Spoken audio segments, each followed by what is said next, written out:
Welcome to Switch's Q&A webinar series. My name is Kathy Tran, and we are here today with MakerSquare, located in Austin, Texas, with one of the founders, Harsh Patel. Thank you for joining us, Harsh. Yeah, absolutely. Happy to be here. Great. So what motivated you and your founders to start MakerSquare? Yeah, before we jump into that real quick, I wanted to clarify we did just open up a San Francisco campus as well. Oh, wow. So we're in Austin and San Francisco now. We've been in Austin for the last about year and a half, and just recently opened our campus in San Francisco. Congratulations. What was the question again? Oh, I guess what motivated you to start a boot camp?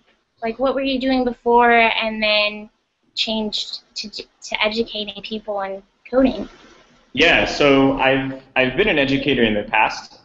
Personally, I did a program called Teach for America after my undergraduate degree in biomedical engineering. So I'd been doing programming in my engineering degree, but not web development specifically. And then I went into Teach for America after that. And after Teach for America, I learned what a really good classroom is supposed to look like, what a good environment is supposed to look like, what good curriculum looks like, what good teachers look like. And right after that, I moved to New York City, working on my first startup called Portfolio.org. And I was leading a team of developers, and because I have programming experience, but not web development specifically, I decided that I wanted to take a course in web development so that I could better communicate with the developers that I was leading. And I took the course of a school in New York City, and it was their first or second class at the time, and it was a part-time class. And when I took the course, here I was like someone that just came out of being a teacher, and so I was really critical of what the experience was going to be like, because I was going to be a student again. So I was really excited, but at the same time I was really critical. And I found that the teacher was great, but the teacher didn't have like the support around them to create a really good environment for that particular class. And so that kind of left me and my classmates a little frustrated, and I could identify exactly why. Like the teacher was doing kind of like it's called like sage in front of a stage type of environment and not facilitating collaboration. The students didn't really know each other too well. The classroom environment wasn't set up properly from what I understood, and the curriculum wasn't project-based. So when I took that class, I kind of knew, I was like, oh, like this could be so much better. And I gave that particular company, I will continue to not name them out of respect, but I gave them a lot of feedback as to how to improve. But they were focused on expansion at the time, so they didn't have the staff to necessarily take that feedback into account. So here I was really frustrated, and I knew I could do something better because of my experience with Teach for America. And at the same time, a friend of mine in Austin reached out and said, hey, I want to get into software engineering. What would you recommend? I'm about to graduate, so I can't do a 4-year degree again. And I said, well, there's a course in New York, a course in Chicago, and at the time, Dev Bootcamp hadn't even existed. And so he was like, well, I can't necessarily move to Chicago or New York or San Francisco even if I wanted to. He was like, why don't we start a school in Austin? And with my frustration and motivation to create something really good for students, he convinced me over some time to essentially drop what I was doing in New York City, move to Austin with a couple other founders, one that had gone through University of Texas Austin CS program, and another friend of mine that had made a career change into software development, and we just decided to essentially create the school that we all wish would have existed for ourselves. That's great. You get to see the students experience what you wanted to experience and make it happen. Exactly. It's a really cool, it's good insight. In fact, one of the founders right now is going to be living to get a better idea of the student experience. In San Francisco, we have what's called a dev house, where we help students that are coming from out of town get a short 3-month lease, and we furnish it so they don't have to worry about housing and stuff. And one of our founders, Sean, is going to live with them to get experience of what it's like being a student, like, you know, from the start to the end. And then another one of our founders, Ravi, is actually taking the class with students in Austin. So we're really big on making sure we know what the student experience is like, and always staying in the minds of students. Great, ultimate QA experience for your for sure. Plus the dormitory life. Excellent. Well, my next question is probably more relevant for the San Francisco location. What kind of challenges did you face bringing up your boot camp, both in Austin and San Francisco? Good question. So challenges in starting Austin, challenges in starting San Francisco. They're actually kind of a little different. In Austin, the challenge was that we had to educate the community about what we were. There's no school like this in Austin. We were the first ones. And so when we met with the leaders of like Austin on Rails, Damon, we decided to ask him to be one of our advisors because we knew how important his insight would be into what the community is like. And when we would meet prominent companies like UShip, we asked their founder to be an advisor as well, so that we could get a feel for what companies in Austin were looking for. And so the toughest part about Austin was essentially convincing employers that MakerSquare graduates are going to be really good talent for them. And the way that we overcame that challenge is we got people involved. So we got there's a company in particular, Mass Relevance, who was kind of reluctant to hire at first. And so we got one of their engineers involved and said, hey, come do a guest lecture on algorithms. And he did, and there's an exercise that he did, and he found that, you know, one of the students created a more efficient and faster version of the algorithm for sorting than he had. And so he was like, holy cow, like, these students are actually like up to something really, really good. So he went back, and sure enough, they ended up hiring 2 of our graduates, and they're continuing to hire more and more. So, you know, a story like that just kind of shows what we did in Austin. The struggle was to educate employers on what MakerSquare is, what we do. In San Francisco, it's kind of the opposite. There's already schools out here similar to ours, a ton of them. So when you talk to an employer, it's not necessarily, here's what we are, here's what we do. A lot of times it's, okay, we know what a programming school is. Let's interview your graduates to see if they're going to be a good fit. So the challenge in San Francisco is ensuring that we create a really strong reputation of having excellent graduates from the get-go. And so we did that by having super small class sizes for our first couple of cohorts, just so that we can have like, and in San Francisco right now we have a 1-to-2 student-instructor ratio on purpose to make sure that as soon as they graduate, employers know, holy cow, MakerSquare graduates are awesome. So the challenge is a little bit different here, and we kind of tackled it a little differently. Great, that's an awesome ratio. Can you talk about some of the successes you've had in your cohorts, like really awesome projects or businesses that have kind of given birth after your program? Yeah, sure. There's a ton. There's so I guess like some of the successes are that almost every student gets a job. I count that as a success every time. It's still awesome every time when a student lets our career services team or me know, like, hey, I'm going to accept this offer. We have a gong back in Austin that we ring every time someone gets an offer, so that we celebrate our successes. Another success is there's a company that came out of MakerSquare called Good Scout, and Drew Montgomery and his mentor built it together, and turns out they became profitable shortly after he built it. And now they, they're expanding it out to serve more and more people because it's already profitable from day one. It's a web app that essentially automates the process of buying electronics on eBay at like a low price, and so it's always constantly monitoring the prices and finding the optimal time to purchase them and whatnot. And so they became profitable really quickly, and they're already growing, and they've stayed involved as mentors. Ton of different stories like that. But yeah, tons and tons of successes so far, thankfully. Nice.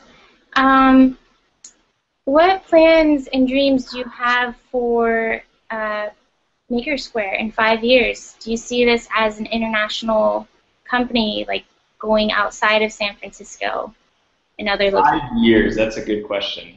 Well, we've been in existence for about a year and a half, almost 2 years. So 5 years is really hard to imagine. But I guess as far as you can imagine. okay, as far as we can imagine, we have a lot of cool things coming up that we're experimenting. We're always running experiments. Sometimes they work, sometimes they don't. And one of the more recent ones that we've started running is doing an online offering. So you'll see that coming out soon, a way for students that are kind of interested to get prepped up for a programming school in general, whether it's MakerSquare or something else.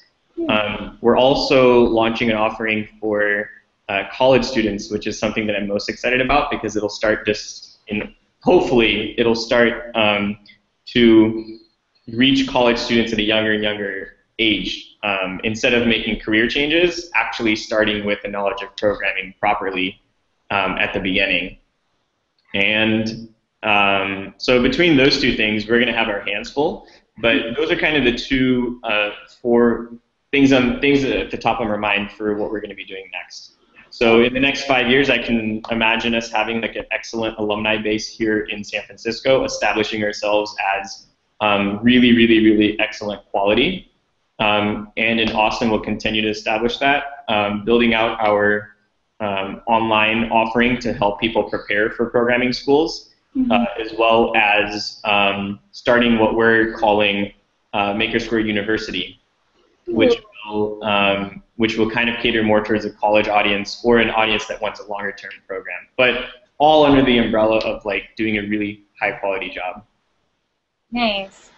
Speaking of colleges, do you see boot camps replacing parts of college in certain population areas? It's a good question. I think it's finally starting to become more legitimized to go to a boot camp.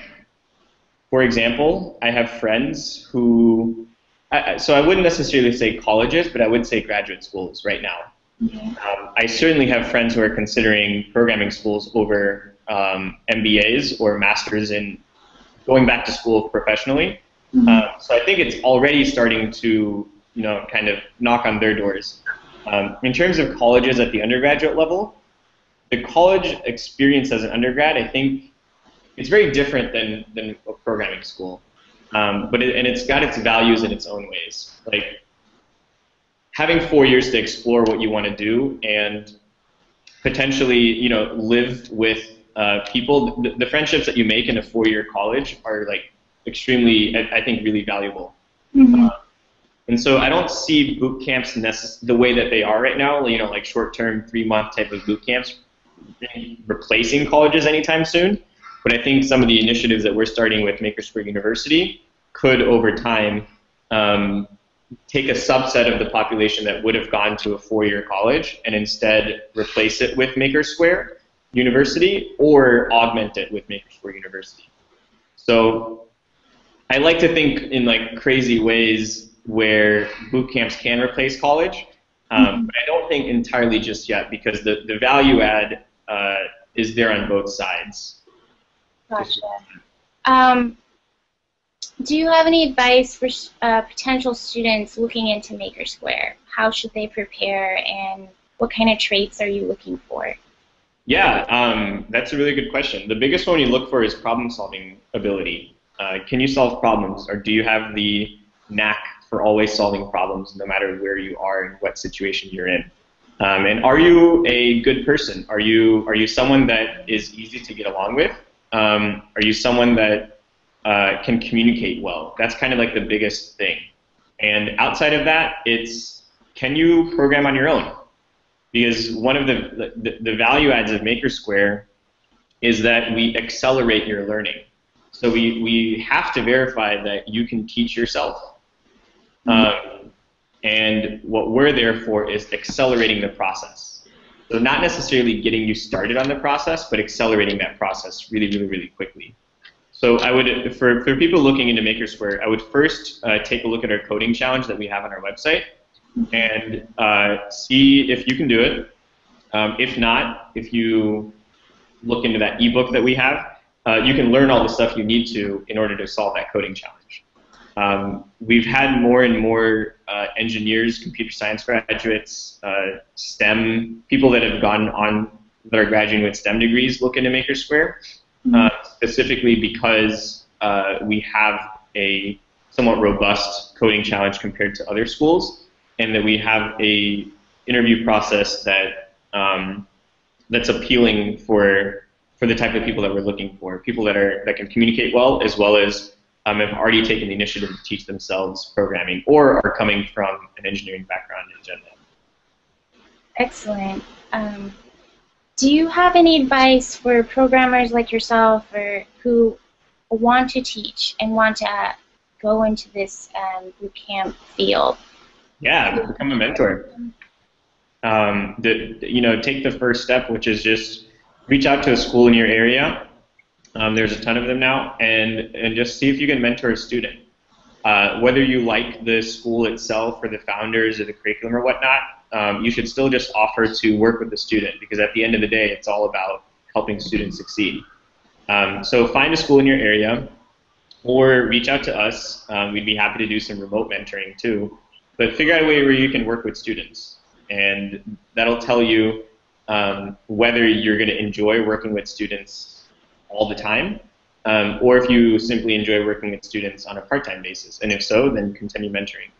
But there's also courses like Thinkful that are always looking for mentors. They're really good guys up there in New York, and so you could get started by doing something like that. My biggest advice would just be, don't be afraid to reach out to a programming school or students in programming schools just to offer your help. They'll be very, very appreciative. Nice. Let's see. What is the job market like in Austin and San Francisco? How would you compare them for students who are thinking about going to one or the other? Good question. It's really promising in both locations. In San Francisco, it's on like a whole nother level. It's quite ridiculous what it's like out here. In Austin, it's certainly larger than what MakerSquare graduates can fill. And so there's tons of opportunities, both at startups, mid-sized companies, larger companies in Austin. And sorry, there's a siren going on. 1 second. I thought it was some strange programming exercise. No, we're right next to the window. So yeah, it's pretty great in both locations. In Austin, it's certainly different than San Francisco. There's a lot of business-to-business type of companies, and there are B2C companies that are emerging now in Austin too, which is really exciting. In San Francisco, it's just a whole other beast. Like you go to a coffee shop and you hear people talking about code. You go to a coffee shop in Austin in the downtown area, and you probably will also hear people talking about code, but not everywhere you go in Austin. San Francisco, it seems like everywhere I go, whether it's the Uber driver or the coffee shop or anywhere, it's someone that's talking about something tech related. Neat. Well, I am all out of questions, but do you have any upcoming updates or any other information you'd like to share with potential students? Good question. I would first just urge students to check out the website and then reach out to us. One of the things that we pride ourselves on is being very real with students. We oftentimes play the role of helping them figure out what they should do next, whether it's MakerSquare or another school or another type of program. We're very open and honest with students on where we think they should look next. We're slowly building out product offerings to make sure that we can say, do this with MakerSquare or do that with MakerSquare, versus do this with MakerSquare, do that with Thinkful, do this with Block, do this with the other company. So until we get to that point, we'll continue to be honest with students on making recommendations. Um, reach out to graduates of MakerSquare. They're on Twitter, LinkedIn. We're happy to put you in touch with them as well. Let's see, any updates or anything? I think you've already pulled a lot of the updates out of me that I haven't necessarily shared with a lot of other people before today. Other updates? Do you have scholarships available? Yes. So actually, one thing we're getting ready to announce early next week is a scholarship for veterans. And anytime we kind of have this approach to scholarships where we want to make it meaningful. And I know a lot of other schools have offered like $500 or $1,000 scholarships for certain groups of individuals. But whenever we do scholarships, the feedback that we've got that we're learning from is it needs to be meaningful. $500 or $1,000 scholarship off of a 5-figure program is definitely something to be thankful of, but not necessarily going to make a big impact on someone who's wanting to come to that school. So our veteran scholarship is going to be a full ride, and we'll be offering that for, again, people that go through our admissions process like any other student. But I'll share more details with you early next week when we kind of push that out. But we have a scholarship for veterans. We in San Francisco, again, putting ourselves in student shoes all the time, we found that the cost of living here is quite high, and so we decided to offer tuition deferment for San Francisco applicants, where they can pay $8,500 upfront instead of the traditional $14,000 upfront, and $5,500 up to 6 months after graduation. So they have almost, if someone's thinking about coming to MakerSquare today in San Francisco, they'll have almost a full year to make the tuition payment entirely. And like I was saying at the beginning of the call, it's because I think we do a really good job of putting ourselves in the student shoes and continue to do that. And that's kind of how we realized that this would be valuable for students. We figure that we're already placing students at such a high rate that we should be willing to take the bet on students that they'll be able to pay after deferment as well. So other updates, I'm sure there's tons, but none more are coming to mind. Well, that's great that you're trying to make it accessible and being very considerate of students that might not have all the money up front. And it's wonderful that you have a veteran scholarship coming up. That's really unique, and I've never heard of anything like that at this point in terms of programming boot camps, so excellent. Well, Harsh, thank you so much for joining us today. I am all out of questions. And Thanks for having me. Feel free to reach out. Really wonderful time. Me too. Feel free to reach out again if you have any more questions. You can always reach me at harsh@makersquare.com. Feel free to email me. I will try to respond to your email as quickly as possible, or connect you with someone that can. So yeah, thanks for having me. Thank you. All right. Have a good afternoon. You too. Bye-bye.